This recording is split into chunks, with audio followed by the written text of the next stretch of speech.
more thing I forgot to add actually. When we do our mango parry position and our mango pai, I don't think anyone's doing it here, but there's sometimes a tendency to put your arms out to the side because it feels stiff. If you do that and someone hits it, then your fingers flip off, and then you get whacked on the top of the head. So keep your arms nice and tight underneath, nice right angles here, and straight up and down, and that'll give you the best bit of strength you can feel like. Work it out. So with your partners, we are going to practice with very light striking. Okay? Yeah, funny.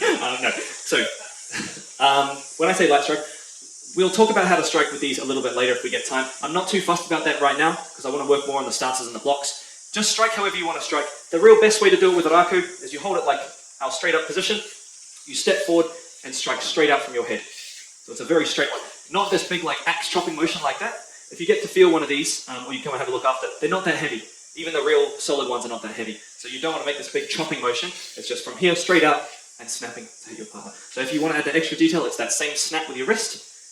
So as you come out, you snap out, and your hips land like this, and your snap lands at exactly the same time. So it's using the weight of this and our whole body to get it into position as we turn it like that. If that's too much detail, that's okay. The main thing is it goes straight, hit your partner and come back. Okay? So this is an easy drill for the person who's hitting, less easy for the person who's defending. So I'll get the bro to come out here. So he's going to hit me firstly in the head. Nice, okay. Then he's going to hit me in this side of my neck. He's going to hit me the other side of my neck. Nice. Okay, then he's going to hit me in the side of the body. See this popotahi, the straight up and down position? Same one. Other side of the body. He's going to hit me in my leg from that side. And I'm doing that. Okay? So we're going to just stick with that drill. No changing up the order for starters. It's head, one side of the neck, other side of the neck, one side of the body, other side of the body, and then leg. Don't hit the other side of the leg yet because it's a little bit of a different block.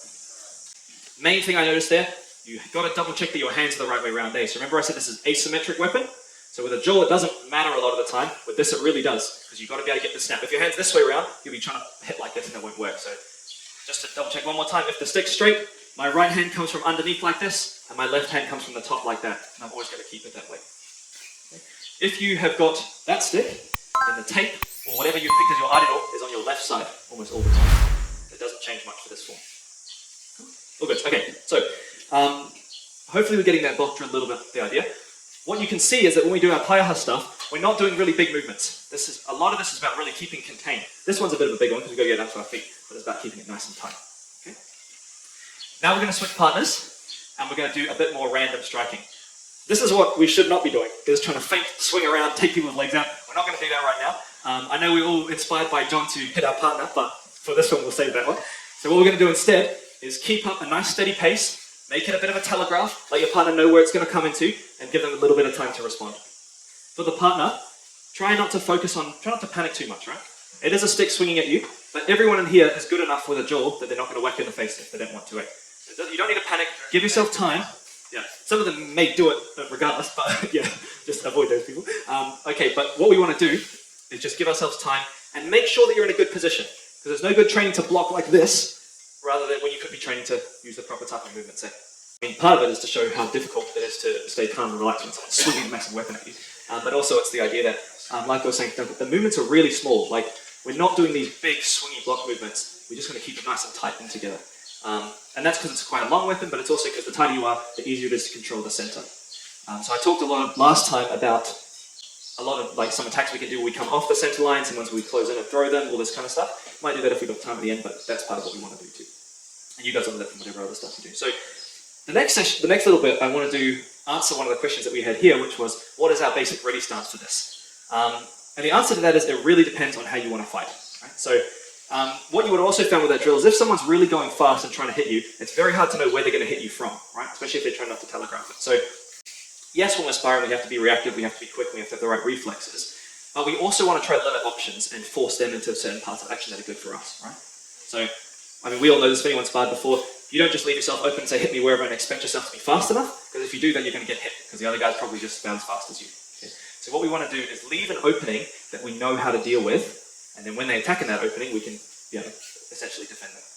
So in this stance of popotahi, which is what we were just in before, there's not a whole lot of openings for our partner. That's good, because it means we can move fast, but it also means we don't know where they're going to hit us. They might hit us on the head, they might hit us on the side, they might hit us on the legs. Okay? So if we wanted to spar someone and control what they wanted to do, we need to use a stance that's a little bit weaker, but which has an obvious opening. So the first example we'll do of that is that Hawaii 2 stance we had before. So this is Hawaii 2, if we all remember. So I'm sure you can spot where the weaknesses are in the stance, right? I'm making it a bit strong because I'm twisting my shoulder and stuff like that, but there's two main bits I can get hit on. One is my leg, and one is this side, okay? What that means is my partner's going to have to hit us on one of those two. And that lets us do some quite good counters because we know what they're going to do. So if Tony's, let's come over here, we'll work on a couple of these together. So the first one of these is if he's going to hit me on here. So if I'm coming out here, does anyone remember our cuddle movement from last time? I've attacked him on here, I can come up in that way and bring him down behind me like this. Okay? So, show that one more time. Nice and gently. Here, that's right. So I'm in here, I'm entering it behind him, bringing him down like that, and I can use the blade end to sort of force his head around. So what that looks like if I'm solo is I'm going to defend myself here, get it behind the head, oh sorry, yeah, here, behind the head, and remember what we've done it actually twice today. If I pull him, it's a bit pointless, right? He's not going to go anywhere. So I need to step around behind him and suck my elbow in to the side of my ribcage, and then I'm using the blade into this to drag him around. The idea of that is, I want to either throw him to the ground, throw him into a tree, or throw him to the person behind me if I'm fighting with a bunch of other people. Okay? If I stand like this, I have no guarantee he's going to hit me on this side. So this is why I'm doing this stance here. So from here, I'm on this side, entering in, and around behind me like that. Okay? And then I can have a disengage instead or whatever else I want. Okay? So that's one of the two movements we can do. The second one is what happens if he hits my leg. So if he hits my front leg, the answer is, depends how high up he hits it. If he's hitting at my waist level, then I got to come down and fight like this or like that. But if he's hitting me really low, then I can do this type of strike here. I'm going to do it in a second. I don't know if this might pick off. But the idea of it is, there's a jump in there. Okay? So as Tony comes to hit me, I'm up there. Right? Now you have to time it right. It doesn't work in slow motion. Okay? Because if Tony goes nice and slow, I'm going to get hit. Yeah, so basically, I've got to jump up high. That's the height I want to jump up to. Okay? Again, does this work if he's hitting my hip? No, of course not. So that's why there's no point trying it from this position, because he could hit me anywhere. If my weapon's up, and I'm really threatening him down here, and he sees an opening, that's why I can come up like that. Okay? So I'm not encouraging us all to jump up and hit the ceiling, but we are going to try to do a little bit of that practice. So what I want you to do is being this starts like this. I want you to partner to think like a logical, but maybe not very well trained Rākau fighter who doesn't know what's going to hit them, and is going to hit them on one of those two positions. Okay? If they hit you in the shoulder, block and come in. Don't need to do the throw if you don't want to. If they hit you in the leg, you can do one of two things. If you're a bit flash and you want to try that jump, do it. If you don't want to try that jump, just lift your leg up enough that it would miss you here. Okay? So you should be able to, this is going to depend on your flexibility. If you go to here, less effective. If you can get your foot up there, more effective. Okay? Make sense? So this is our drill. We're going to switch partners. One partner's going to be up in this ready stance here. If your partner hits you in an obvious way, just defend it in an obvious way. If they hit you in one of those two ways, use one of those two special tricks. Who found that jump good? Who reckons they would actually want to use that? Nice, okay, we've got a couple. So if you feel like you wouldn't want to use it, this position is not going to be one for you to fight from, mate. So this is a little bit like this is part of what I wanted to get at in this session is, part of the way you decide how you spar is what movements work well for you, right? So you guys will all know this if you guys have done anything that involves sparring. If there's a move that doesn't work well for you and that you just can't crack, there's no point setting that up from your stance. So there's no point fighting here if you hate to lift your legs and you hate to do that neck thing. Because you'll just get hit or you won't be able to use any of the good tricks from there. Okay? So this is one of those things. We'll talk a little more at the end. But right now I want to look at another one of our ready positions, which is Huanui. Okay? On the face of it, that doesn't look like a ready position because your stick's here, your head's there, and there's a real easy way for them to get you in the face. Okay? So for this one, we need another one of those little tricks, which I'll get Tony to come and demonstrate with me. And this one, we can call it karo upoko, which means a parry to the head. We can call it anything you want. So the idea is, as Tony strikes down towards me, I'm coming off to the side. Okay? Aikido people, this is your move. So as I'm here, my head's open, so I'm coming off to the side. Sorry, Tony. And I'm getting him straight to the head. Okay? And again, this is one of those things. Where's he going to hit? If my stick's here, it's not my waist and it's not my feet, it's going to be my face, and I can use this to come off to the side. This is why we like to use our fantail moves from there too, because there's another option you might hit, and you come off here. Okay? So we can use those fantails, but for now I want us to practice this karo upoko. So as he comes in towards me, I'm looking unassuming, I'm looking like I'm not going to do anything, and then I'm getting off to the side and doing the movement. The things that I keep calling tricks are what we call karo. A karo is a block or a parry, but essentially it's a set move that we train with the intention of using it in a situation like this, right? So some of them look a bit weird or a bit funny. I talked a lot about last time how they teach us distance and timing, but this is some of the more practical use of them as well, which is why I thought I'd add them in. So the last one of these ready positions we'll add before we have a bit of a crack at some free drills is that whakapaipai position. So that was over here, remember? So it doesn't take a genius to guess where we're going to get hit here. pretty much 2 open bits are the side of this hip and this bit of our neck here as well. Okay? So, as you might guess, there are 2 defenses we can use from those ones there. Okay, so, Tony, come through again. Not there. So, if Tony hits me in my hip here, I can come down like that. That was a bad time for me, sorry. Go again. So, the reason I bottled that the first time is because I was doing this. If it goes out to the side, you'll always miss. If Tony does it, if I do it properly, it's because I'm coming straight down here. So, let me show you that again. What I'm doing is I'm not bringing it out, I'm bringing it down like that. It's a flick of my hand. And that means as Tony hits me in the side, I'm here.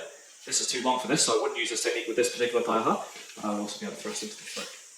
Okay. One more time, I'm off the side here. Tony's going to hit me in the hip. Then I can either strike him or thrust in like that. Okay, that's one move.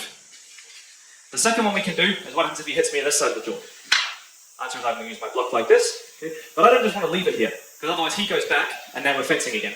And suddenly I'm in danger, right? One of the big things when we're sparring with anything that's a weapon is it's not like our fist. You can't take a hit with this and walk away fine. So as much as possible we want to get out of the fencing and we want to end it in one move. Okay? So if I ever have a chance to end the fight in one move, I'm going to. So if Tony hits me in the face, coming here. This one I'm going to do a bit of a spin. 2 K-bits with anything we're doing with a spin. I'll show you what it looks like first. And that's it. I'm coming into Tony here, turning around and stabbing him in there. Okay. 2 K-bits with anything we do with a spin. Firstly, you have to have strong contact with your partner. Okay? If I don't have any contact like this, and I try to turn, he's either going to hit me or he's going to pull it back and whack me in the back while I'm turning around. Okay? So I'm gone.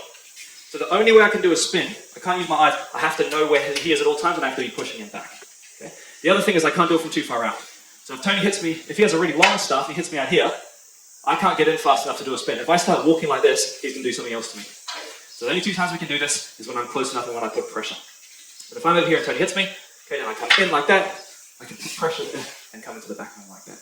Okay? So we're going to work from our whakapaipai position, and we've got 2 options. One of them, he can hit me in the hip, and I'm coming down, straight down and thrusting up. And 2 of them, he can hit me in the side, and I'm coming straight into it and turning it like that. So, we've got 10 minutes left. We do not have any gear for sparring, so this is emphatically not sparring, what we're going to do now. This is a free flow drill. So the difference is, in sparring I'm trying to hit my partner, in a free flow drill, I'm trying to put my stick in a place to hit my partner, okay? So, think about that. I'm not trying to smack him in the head, I'm trying to put it right next to his head so I could hit him. Okay? What I want us to do is pair off with someone roughly the same size, and just try to work those stunts a little bit. So be nice to your partner. If they go up here, don't start doing some weird feints to try to trick them. I just want us to get the feel of how these would feel in a sparring match, okay? So try to just keep the free flow going. Have one partner go first. Once you've had a few rounds, have the other partner go. Your idea is to try to end the fight with a nice, simple strike. 50% pace max and like 10% strength.